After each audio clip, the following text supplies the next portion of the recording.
recording. Whenever you want to start, Dom, be my guest. Okay, let me take a sip of the Mitten Brewing Co. Peanuts and Cracker Jack flavored. What Yum. the fuck are you drinking? What is that? Nickel had coconut tea, roasted coconut tea. I think I would rather drink that than Cracker Jack alcohol. Yeah, it sounds like baseball beer, you know? It does. It does sound like it. I don't know. Just has It's that a little bit too on the peanut nose. If flavor. this were like a movie, I would be like, no. Order something normal. It was for my birthday party, and some of the guys brought different kinds of beers. Can I see it? Hold it up. Turbo Reaper IPA. Oh my Some god. gargoyle or something. Yeah. Well, in today's episode, we're going to be talking about wrestling, put on by me, yours truly, ShadoSpartan. And I just thought it would be hilarious to talk about some of our favorite botches in any form of wrestling. Doesn't have to be WWE, but could be anybody. And as soon as Mike gets back, we will jump right into it. Kids, man. So glad I don't have any kids. So I don't have to worry about them. Yeah, vice versa. You know, I like my brother's kids a lot, and that's probably good enough for me. Right. Not that I don't have probably kids I don't know about somewhere somewhere in the world. Yeah, it's quite possible, but you know, I'll start a sitcom if that ever brings out the light of day, you know.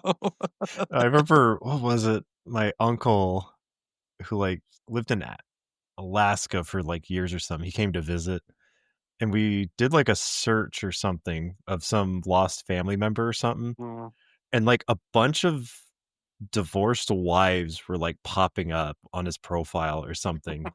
And we're just either he got married a bunch of times and divorced a bunch of times, and we don't know anything about that.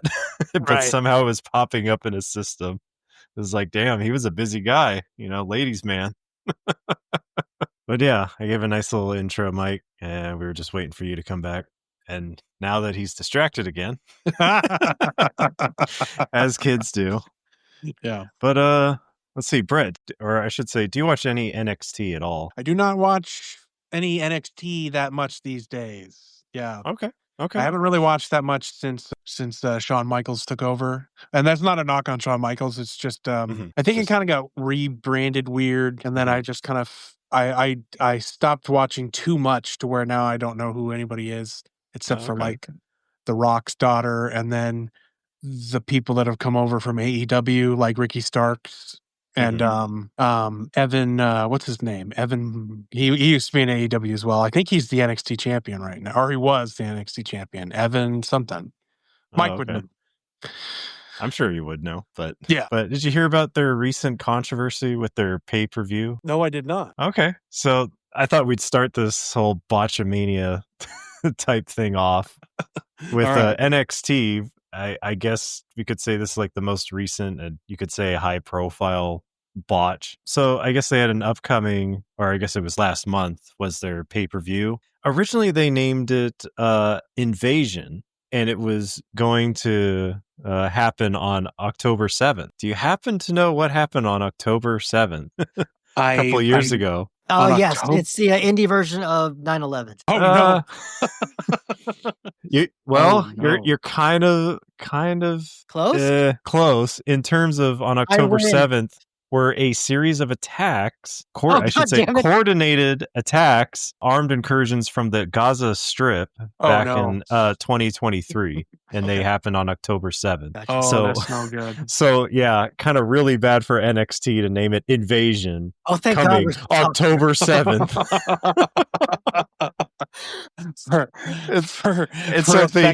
For a second there, I thought you were going to go on October 7th, January 6th happened. That's right. A date that will live in infamy. No, but then they had to quickly, come up with something else. And this was just kind of me when I looked at the new title. It was for NXT. And the logo, it says Showdown, but when you look at it, it looks like Showdown 2. Showinvasion. And when you look at them and see Showdown, the W is a big red letter. But when I looked at it, I'm like, it looks like Show Dao 2. It But does. that's supposed to be an N at the end. Oh, it totally does. Right? Okay, I Yep. want to make sure I wasn't It the only totally one. does. No, So it does. I thought that was like a double botch. Like whoever designed that, or it almost sounds like was it Godzilla, the newer one, Godzilla -1. Oh, -1. They just announced the sequel yes. is Godzilla -0. Wait, you can't have Godzilla -2 then becomes a math problem, and we're not very good. Right? What's this? Naked Gun 33 1/3. To not to get off topic, because I know we've only got 30 fucking minutes, but Naked Gun 33 1/3 original title was Naked Gun 4, which I wanted so bad. Just, oh my god! They're just a lifetime of people going, "What happened to the third one?" Instead of what happened to the 32 ones before it. Okay, if you guys got a favorite botch you want to mention, we can just take turns. So when this idea got pitched originally, not surprisingly, me, the former actual training pro wrestler, immediately said, "Absolutely not. I hate wrestling. We will never do this again, ever again." And I meant it, goddammit. And then Dom said, "We're doing it." I went, "Fucking time belt for life, right?" You said, "Yes, sir." Yep. Yeah, we're doing it. Time belt. You got to have at least one wrestling episode a year. Idiot. Exactly. Yeah.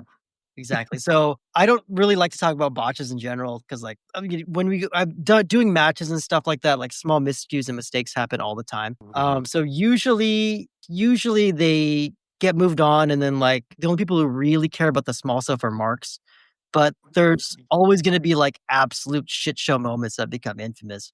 So for my first choice, I'm picking an entire match, which is basically a mistake due to one wrestler being at his lowest point. And you can sum it up by just saying, my choice is Sting versus Jeff Hardy, TNA 2011 Victory Road. Do you know this at all, Dom? Jeff Hardy and Sting.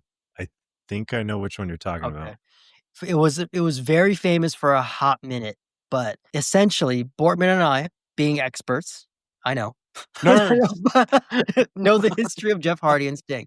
So if you don't know, Jeff Hardy has fought sobriety for a very long time. Sting, born again Christian, right? Very, very stand-up guy, very straight-laced. Everybody's hero if you love WCW. Yeah, he only fought sobriety when he wore red paint. Exactly. He was hanging out with Kevin Nash and Scott Hall. The Kevin Nash affects everybody. You know what I mean? Everybody thinks Razor is the bad influence. No. Your dad says, "I don't like that Nash guy." But in any case, main event, Sting versus Jeff Hardy for the TNA world title, right? On paper, it's gold. You've got the legend, the icon, Sting, facing off against one of the most charismatic and unpredictable guys of his generation, Jeff Hardy. As you probably know, Jeff is a show-stealing icon, can do whatever he wants. He will make somebody like Sting, who even back then people were saying was too old to do this anymore. He can bump and make himself look amazing, right? Jeff Hardy's music hits first, and immediately, everybody knows something's wrong. So Jeff Hardy, if you remember his entrances, super fast, super energetic. Jeff Hardy, even in TNA, had a song that he sung himself because he's part of a shitty band like Keanu. And he does the whole thing. Jeff Hardy is the Hollywood vampires of pro wrestling. We'll just put it that way. Stumbles out of the ramp, sunglasses on, slow moving, eyes glazed. The crowd is hyped because it's dark outside, because it's dark inside. Everything you're seeing, though, through the camera, he's out of his mind. He's fucking Spaceballs. And then you hear the crowd start to silently, like, not know what to do. Jeff is mouthing words to his song. He's basically, like, forgetting where he's at. And instead of the high energy guy, he is moving like he is falling asleep. You're going to see him, like, sashay with his shoulders. He goes, "Wait, no, I'm a heel. That's right. I can't do that. I know what I'm going to do. I'm going to chew gum and I'm going to high-five the fans." And he's going to forget, again, I am a bad guy in this. I'm not supposed to high-five anybody. So what am I going to do? I'm going to high-five someone to go, "Oh, shit, that's right," and push him away. Oh, my God. And then as he's walking up the ramp, he's going to just be like, okay, in the ring, very slow.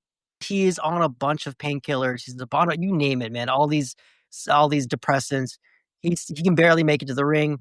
And he stalls for time, and Sting finally comes down, right? Sting's great, looks amazing as always, walks to the ring, and he gets inside, and everybody just waits. And they wait and they watch. And nothing happens at all. And the crowd is starting to understand that something is kind of probably wrong. And then out comes Eric Bischoff, headset, clipboard, and he walks right down to the ring like a madman, runs inside. Bischoff grabs the microphone, and he says to the crowd, we're changing the rules. It's now no disqualification. What he's really doing, though, is he's doing that classic, I'm going to say something. I'm going to whisper in the ear of one guy. I'm going to say something. I'm going to lean in and whisper in the other guy. What's happening is he's basically telling Sting, hey, Hardy is too fucked up.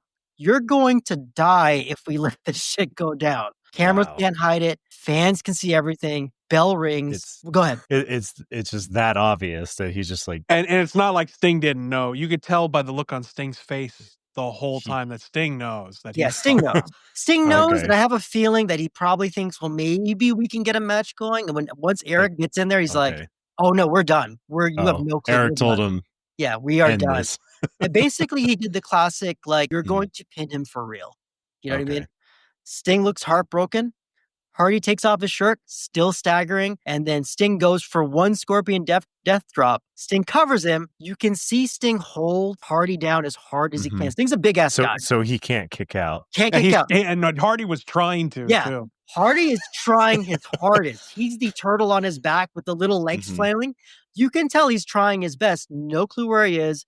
90 seconds, ends this $40 pay-per-view match. Oh my God. I would be pissed too if I went there to pay for that. Like, that's the main event. The crowd loses their fucking minds. Chance, this is bullshit, right? Fills the impact zone. What's underscore doing in the impact zone? Anyway, Chance, this is bullshit. Sting looks at the fans, looks completely disgusted, and he says, out of character, I agree. That Sting doesn't do that shit. You know what I mean? Sting does not do that shit. Sting is a professional to the T. The fans chanting, this is bullshit, made Sting go, you're fucking right. This was dumb. This was stupid. Hardy is sent home. He gets suspended. TNA orders refunds for everybody who ordered the show. Victory Road 2011 goes down in history as one of the most worst main events in wrestling history. It's involving legends. You know what I mean? Involving legends. I think there was a YouTube comment when I was rewatching it, because it's only 10 minutes long. I do suggest it. 10 minutes with the entrances, by the way. So somebody in the YouTube comment said that Sting's face after the pin is like a father finding out his son does drugs. Disappointed dad of all disappointed dads. Leave it to Beaver could film that shit. Yeah, that moment was really the death nail in TNA's coffin, you know? Because they were it was definitely up there. There is an element, not these aren't botches, but there was an element toward the end where Hogan basically did the old like put the company on my back, put the company on my back, dude, like that kind of shit. That's not gonna work for me, brother. Right? Yeah, exactly. He did that, and there's a famous final shot of Hogan where Dixie Carter, the actual owner, is holding onto Hogan's leg as Hogan is trying to walk away down the ramp. It is embarrassing. I almost forgot about that. It's embarrassing as shit.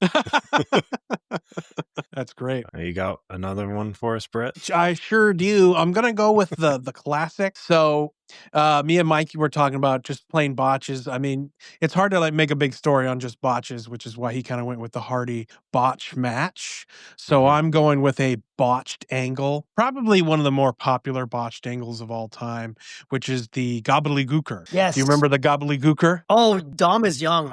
I don't know anything about it. So in 1990, in like late September of 1990, WWF at the time started bringing out this giant egg and started going like, what's in the egg? What's going to happen? Like this at some point, is there something special that's going to come out of this egg? And started putting all this publicity into this egg. So for the next month and a half, they had all the wrestlers guessing, they had celebrities guessing, they would bring kids out at the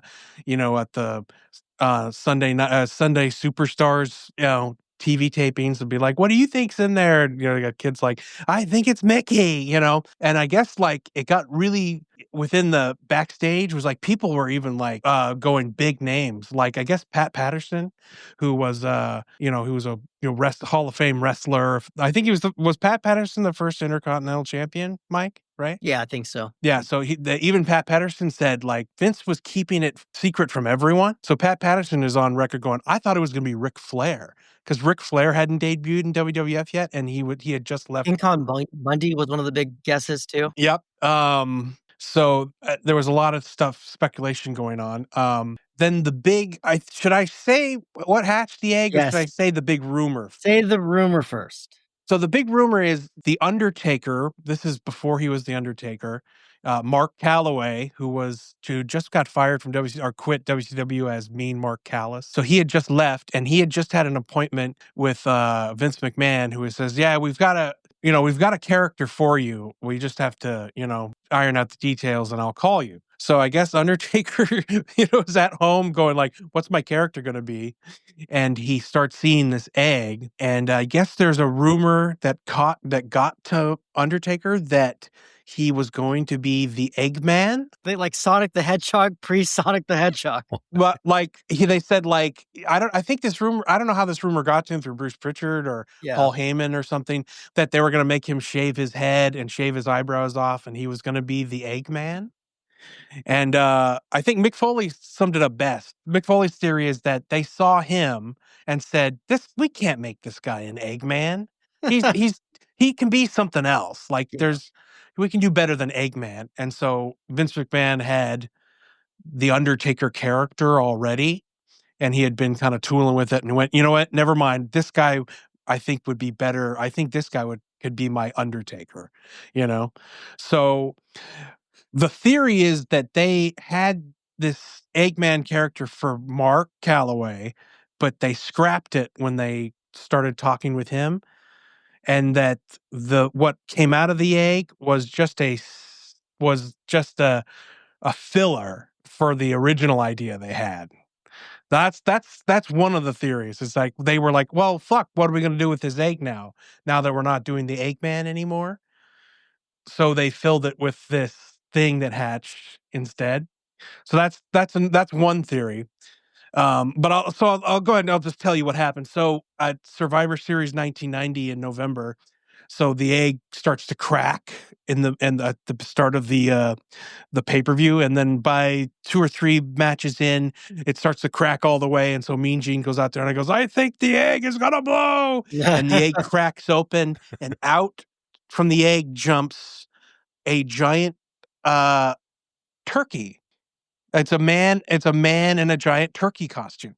Mm-hmm. And everyone was like, whoa, what? Okay. Whose theme song is Turkey in the Straw, because we had to sledgehammer the fact that it's a fucking living turkey wrestler. Yeah. So the turkey jumps out, walks over to Mean Gene and goes, "What are you doing here?" And the turkey literally gobbles, goes, and for some reason, Mean Gene can understand the gobble. Right? Of course. And says, "What do you mean? Don't tell me." He's like, "What did you say? You're the gobbledygooker?"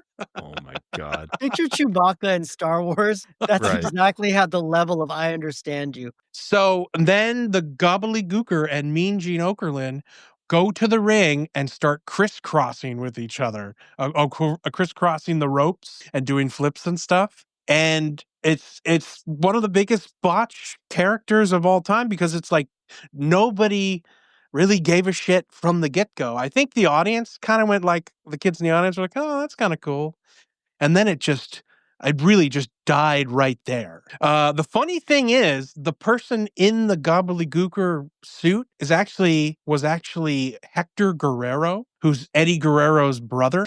And he's actually a phenomenal wrestler, which just is baffling to me that you give a character that has nothing going for it. Oh my God. That's ridiculous. And you gave it to a phenomenal wrestler who could put on like a classic match, Hector Guerrero. I mean, the Guerrero family. Yeah. This is Gory Guerrero's son, But yeah, no, it's one of those situations where I read somewhere, I think it might have been Wiki, but the person who suggested Hector Guerrero, who you could have made money with, was Dusty Rhodes. Dusty Rhodes, yes, yeah, Dusty Rhodes. Fucking Rhodes. Like, said, "I've got just the wrestler for you." I don't do the Dusty impression, but yeah, baby, I got just the wrestler who will make a great gobbledygooker for you. Famous in all of Mexico, baby. You can call him, he's an American dream, baby. He's a Hispanic American dream. Oh, God. Yeah, and then the theory, the Undertaker Eggman theory also has more credit because guess who went on to debut that night at Survivor Series 1990 was the debut of The Undertaker. The Undertaker. Yeah. Oh, So wow. it lines up. So you go, Now, when Vince McMahon was asked about this whole angle, Vince McMahon claims he wanted a mascot that could appeal to the kids that were fans. And his idea was pretty much lifted from the San Diego Chicken. Right. Yeah. Now, the San Diego course, Chicken okay. debuted. San Diego Chicken debuted in 1971, and then I guess there was some kind of scandal with the guy who was in the mascot suit, and he re-debuted in 1979 by cracking out of a giant egg. Wow. So it is a full-on ripoff of the San Diego Chicken. Yeah. Well, there To you be go. fair, so did the Phoenix Suns gorilla. I think it's just a thing.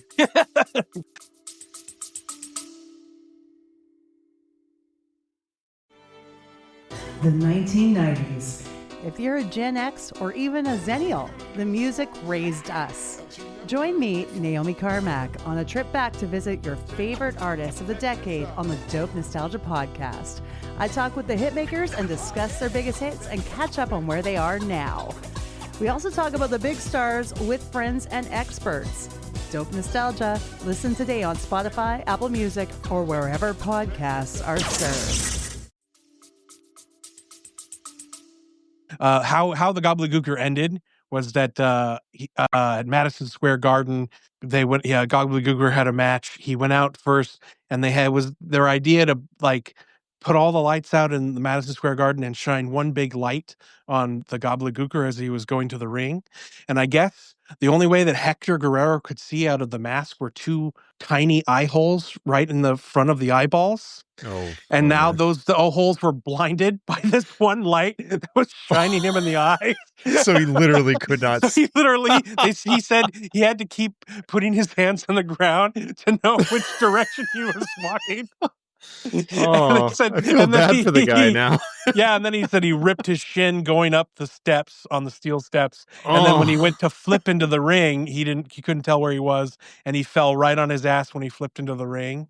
So then he wrestled the match, and he came back, and he said Vince was just standing there and just looked at him and shook his head, but not really like, how could you, Hector, but more like, man, what have I done? You know, right. Like, what have I done? And so Hector Guerrero's like, I knew that was my last match at WWF. Like, Vince was like, man, I really, like, he would never admit it, but he was like, man, I really fucked this one up. And somewhere Dusty said to himself, "Whoo, I'm glad I never have to do something embarrassing ever again." Like, and then one day we'll get to the Shockmaster, but I'm sure everyone knows that story by now. You know, I've seen the video plenty of times. Even I know about it. Normally, I was trying to stay away from people that get hurt for a botch, but this one was too funny, I thought. This one actually comes from Chris Jericho, a ladder match at Unforgiven 2004 against Christian. Ooh. I don't know. Can I share this on the... Yeah. What's going to happen is Christian's going to push the ladder and then watch where Jericho lands. His tailbone hits the edge of that ladder, and you can see he is in immense pain. He is not overselling that. He is in so much pain. Yeah. Oh my God. Poor Jericho, man. And then they showed replay from two different angles. So, I mean, not a intended botch, but I mean, you feel for the guy where you're just like, damn, how do you pre-plan like, oh yeah, and then I'm going to fall and then, be safe. But then that thing kind of happens. But that is a brutal botch.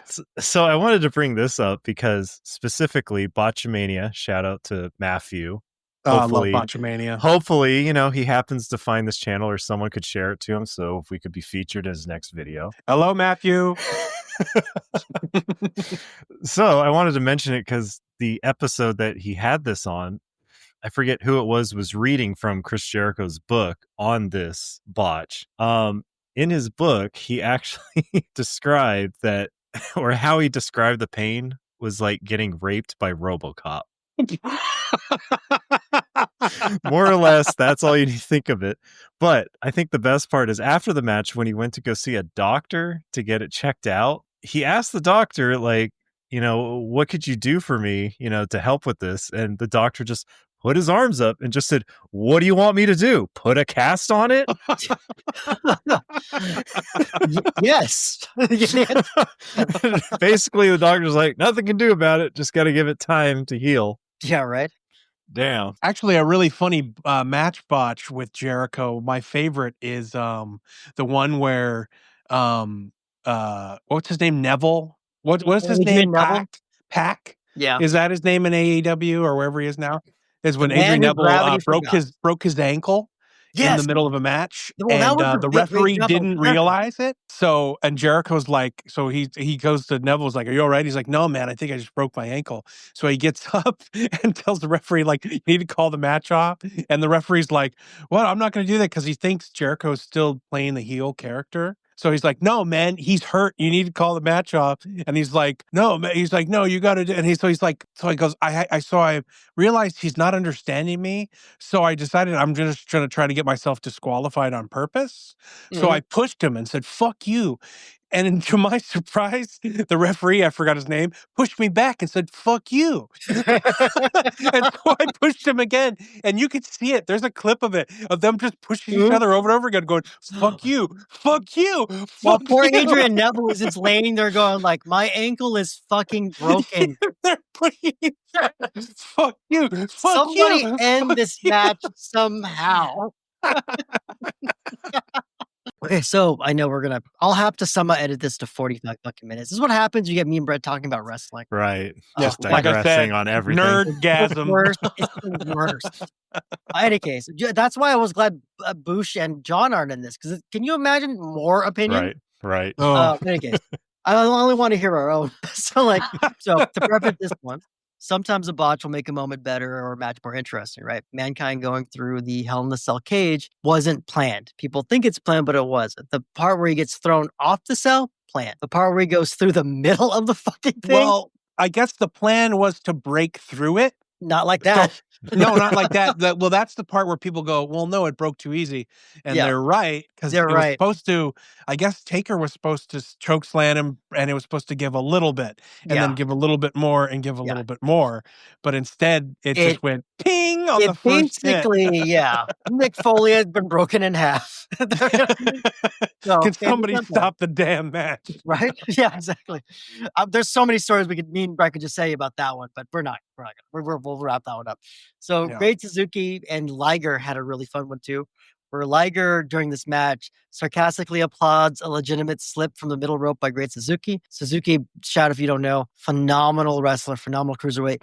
Vince was supposed to build the entire cruiserweight division around him. He has a match with Taka Michinoku. Taka impresses them so much, they go, fuck Suzuki and his contract. Let's get the cheaper, faster Taka. But Suzuki was incredible. He's the first guy on TV that I know of that did the flying space tiger drop, which is this no hands twisting plancha over the top, absolutely incredible. Had they debuted in WCW, they would have been famous. Like we're talking Eddie Guerrero, Chris Jericho famous. Unfortunately, we're WWE or WWF at the time. They don't do the cruiserweight thing. Eventually, just got fed to Kane. But in any case, I'm going to play that really quick because Sasuke recovers from this accident. And he turns it into a great spot where he takes advantage of this thing and does one of the nastiest Frankensteiners you will ever see. And it's a brilliant moment where it reminds you that these guys are playing improv a little bit. So you're going to see it over here. Bam. Liger just goes, "Hey, good job, idiot." Yeah. Right? And then he recovers really fast because that's what you would kind of do. And there's that fucking spike on that Frankensteiner, man. No, that actually looked great. Right? It looked amazing. It looked like it. If you didn't know the back history of there was supposed to be a move and a transition, you would have thought like cocky Liger. Yeah, right. Right. Got two. Yeah, just like, hey, this guy fucked up. Look at this moron. Oh my God, he's up. You know, it would have been like that. Same idea. So in the spirit of that, I'm coming back with Austin breaks his goddamn neck and comes back as the toughest son of a bitch in wrestling. So, wow. SummerSlam 1997. Austin has just done the infamous Austin 316 promo at King of the Ring in June. He gets put in a program with Owen Hart, stemming from a match of the month before in what was the criminally underrated Canadian Stampede. You're coming off of the reason he's there is because of the curtain call with Shawn Michaels, Triple H, Scott Hall, and Kevin Nash. So because Triple H fucked up, Austin got his spot. So we're talking like a butterfly flaps his wings and causes a tornado in Istanbul thing. Like it is the butterfly effect. If you've never seen the Canadian Stampede show that leads up to this, I recommend it. It's one of the best pay-per-views of all time. And it doesn't get talked about. Is that the one with Austin and the Legion of Doom? Yeah. Versus the Hart Foundation? The entire Hart Foundation, it's famous because they're in Canada. So this super face team, including Ken Shamrock, everybody on the face side who would be faces anywhere in the world immediately wrestles heel, except for Ken, who doesn't fucking know how. But everybody else wrestles heel. Yeah, apparently Ken Shamrock never got wised up to the business. So he was in there like really punching people, and you're like, you let a UFC guy really punch you guys? It's a little bit of a misnomer. He did know the business. He just wasn't sure how to make it not as legitimate as it should have been. You know what I mean? Like he went a little far a lot, but Shamrock was the guy who was biting on blood-filled condoms to pretend he had internal bleeding like every other fucking match. Not the brightest. Something people forget, Austin isn't quite Austin yet. He was very popular after WrestleMania 13, just like Boardman was saying. There had to be other things to happen behind the scenes for him to even get here, because he is popular. He did that whole passing out instead of tapping out to Brett Sharpshooter, but he's not main eventer. You know what I mean? He's not a guy yet. You don't have to really put the title on him yet, really. He could just kind of exist on his own. Match itself, best match on the show. Owen is incredible. Austin is just still in the ringmaster mode. He's still doing some technical shit, but also punching and kicking a lot, like he would eventually do forever. The thing about the match people forget, Owen works Austin's neck the entire time. So they're already talking on commentary. Austin's got the neck injury. Austin's got this. Austin's got that. A little accidental foreshadowing. Austin comes back with a Russian leg sweep, goes into a chin lock. Austin goes for a tombstone. Owen reverses, and then the moment happens. So Austin has stated that while planning the match, the pile driver was going to be a false finish, considering that they had all these neck-related spots, right? Makes sense. Austin, however, wanted the tombstone instead. More comfortable taking that version of it. Owen wanted to do the sit-out version. And since it's Owen, Austin agreed. Pile driver gets botched. Austin's neck is legit broken, leading to him being temporarily paralyzed during the match. Owen knows it's wrong. He starts working the crowd, basically like waving and stuff, just whatever you can fucking do. While Austin somehow actually recovers and then pins Owen, which what Owen would later describe as a roll-up so weak that his little kid could do it harder. It looks really bad. Yeah, you know? I saw it. Like shit. And you can tell Austin is giving all of his strength that he had. And the thing is, everybody forgets this part. The stipulation to the match was, if I can't kick his ass, I'll kiss it. They were supposed to do a kiss my ass match after that. Oh. Imagine that shit. The match is done. Austin's lucky he can walk again, gets the neck fusion. And if you believe the story, he never really truly forgives Owen until towards the end of his life. And even that's kind of in dispute. There's an alternate timeline. Austin severely injured, doesn't return, doesn't help rebuild the WWF with the hottest angle they've ever had. And they go out of business because this is going to be during the 88 weeks that they lost straight. So there's an element of they might go out of business as Austin doesn't come back. Instead, Austin comes back meaner, angrier, comes the everyman. As Mike, as 49er fans, when you're getting your ass kicked and then your top star gets injured. Yeah, exactly. You're like, well, wait a minute, and your quarterback gets turf toe for 7 weeks. Yeah, exactly. And they keep saying he's coming back anytime now. Austin actually came back. Fuck you, Brock Purdy. So in any case, actually, I was watching that Monday after the pay-per-view. But Monday, it's on a Sunday. He came back the day after. Yes. And they're like, his neck's broken. He's in the hospital. He's not going to be here. And then the glass shatters, and he came out holding a neck brace. Yeah. And threw it on the ground. And I was like, the term is marked out when they get you. So I was marking out at home as a kid. Yeah, we were crying, just screaming for our heads off back then. And the greatest thing ever was this was the early days of the internet. Everybody knew Austin's neck was broken. So if you're nerds like me and Bortman, we 100% knew that this was a real injury. And there he fucking shows up. Immediately, he legitimately became the toughest man in wrestling. That moment for me was Austin being the toughest person I've ever seen. At least in that. Yeah. And then Kurt Angle broke his freaking neck, and then it was all over. Yeah. Everything that we loved for the last 20 years never happened. Right? Everything. My second was I don't know if I really want to do this one because it's kind of sad. My second one was going to be about Hawk. Had a Botch storyline where he was an addict, but he was like a drug addict in real life, and they tried to mirror his real addiction with like a story addiction persona where they were going to kick him out of the Legion of Doom for having a drug addiction.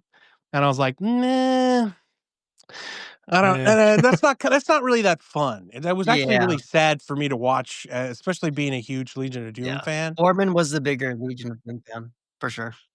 And Hawk was my guy too. So I was like, this sucks. But I will of mention though, just of mention of the storyline was there's one point where Hawk gets up on the Titantron, which is the giant screen at the top of the ramp, gets up and threatens to jump. And so they have Draws, who was the new Legion of Doom recruit at the time, climb up the Titantron to come and get Hawk back down. And when he gets up there, he pushes him off through the back. And it was later revealed that Draws was the dealer, was Hawk's dealer.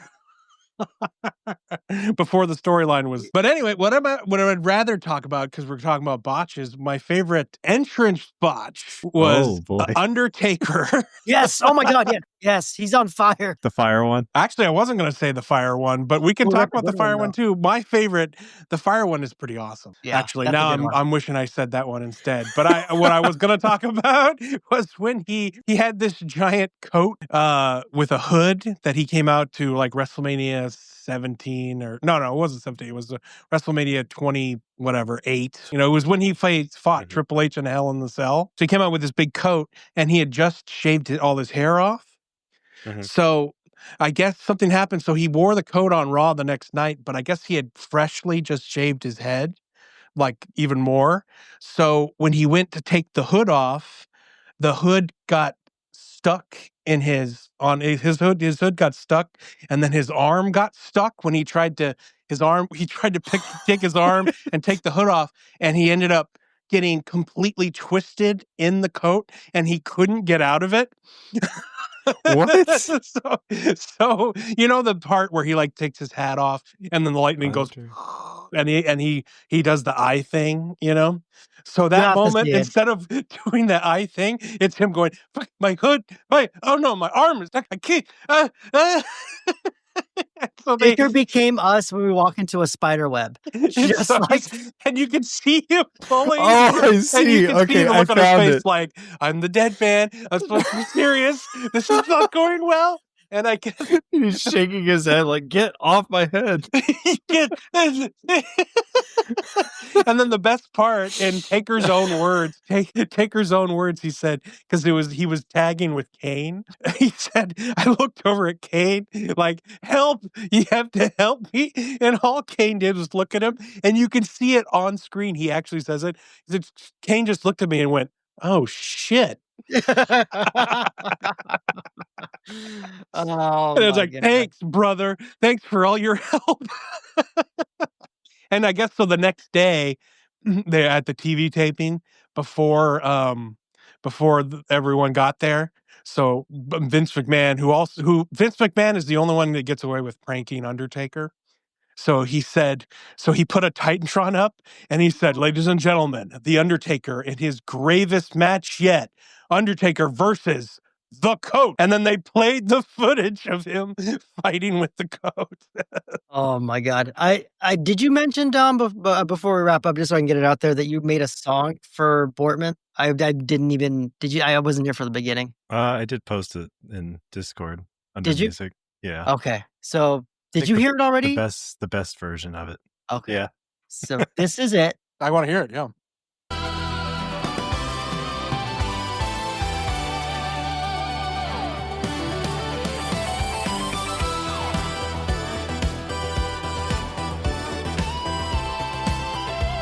Very 90s WWF, by the way.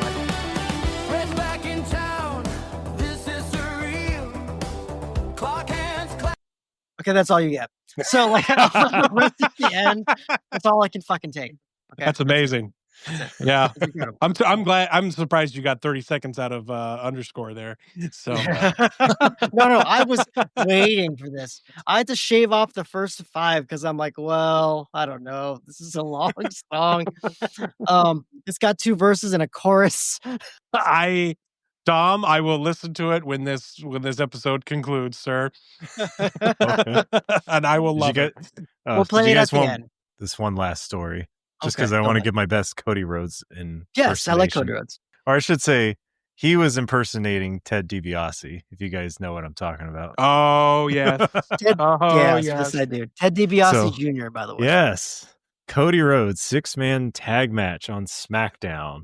It was him, Ted DiBiase, and Wade Barrett against Daniel Bryan, Ezekiel Jackson, and the original Sin Cara, who he describes as the one who screwed up all the time. Mystico, that is a fucking topic I one day want to rant about. I swear to fucking Christ. You could dedicate a whole episode. Basically owns Mexico City. Oh my God. Everything went wrong. Everything. Right. They gave him the chain lights to wrestle on, but blue. You know, don't get me started. Don't get me started. Don't feel bad for Mystico. He owns Mexico City, so you were fine. He's fine. But yeah, I just loved how Cody Rhodes said, like, in this match, Ezekiel Jackson is supposed to be the hero, the one that comes in at the end and just, destroys everybody and wins. But that's not what happened. The match only lasted about 4 minutes because Daniel Bryan and Ted DiBiase wrestled for just a little bit. Bryan does like a leg drop in the corner and then goes for the pin on Ted. And the ref counts to 3, and then Ted basically kicks out. And it's that awkward, whoops. Well, okay, we won. And everyone starts cheering. And it's like, but only you 2 guys wrestled. What was the point of having everybody else in there? And then I love how Cody Rhodes is saying, like, coming up with the idea of, well, let's just jump them. Let's go back in there. But Wade had already gone back up the ramp to go to the back. That's an amazing detail, by the way. Well, okay, I guess that's it. Wade said, "Oh, well, I've got some bad news." And then, man, Cody describing. Then we go to the back, and there's Vince McMahon, ready to just be upset. But instead, Ted just blows by me, no fear. Goes up to Vince and says, "Where's that referee? He was trying to fuck on me." Love that. By the way, that is a really good impression of Ted DiBiase Jr. That is great. that was picture perfect, Tom. Oh man. And it gives a perfect moment in Botchamania to have a referee screw up, and then he'll feature Cody Rhodes in there. Say, where's that referee? I just love the slurring. You do that very well, by the way. That's fucking Ted DiBiase during his fight. I guess I've seen the clip so many times I could quote it almost verbatim. But yeah, that's it. Do you have any way you want to end the show, dude? Because this is your episode. Not really. Just thanks for watching. Yeah, we're just botching the end. Thanks for It's only fitting that we just botched the end. Thanks for listening, guys. And yeah. And come see me at twitch.tv/Mr. Bortman TTV. Right. You do a thing now. I forgot. It's cute. That's right. I'm not here to talk about wrestling. I'm here to whore out my Twitch channel. No, it's cute. Your little Twitch thing is nice. Everyone knows me as ShadoSpartan by now, so right. Everybody check out my YouTube channel. Every fucking episode's got. And you can find ShadoSpartan in the chat section of twitch.tv/Mr. Bortman TTV. Did you know Bortman's friends with Boosh TV? He only mentions it every episode. Boosh G4 TV is also usually in the chat section of twitch.tv/Mr. Bortman TTV. Restore the Snyderverse. Twitch.tv/Mr. Bortman TTV. No, we're not doing either one. I don't want to restore the Snyderverse.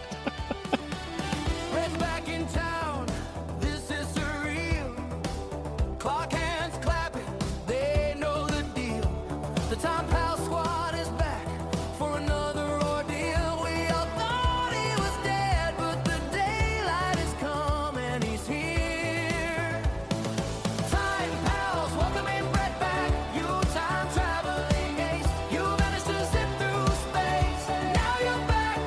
Thank you for listening to the Time Pals. Please like and subscribe. The Time Pals are the geek cornerstone of the Mayday Media Network. Check out all of the Mayday Media podcasts at maydaymedianetwork.com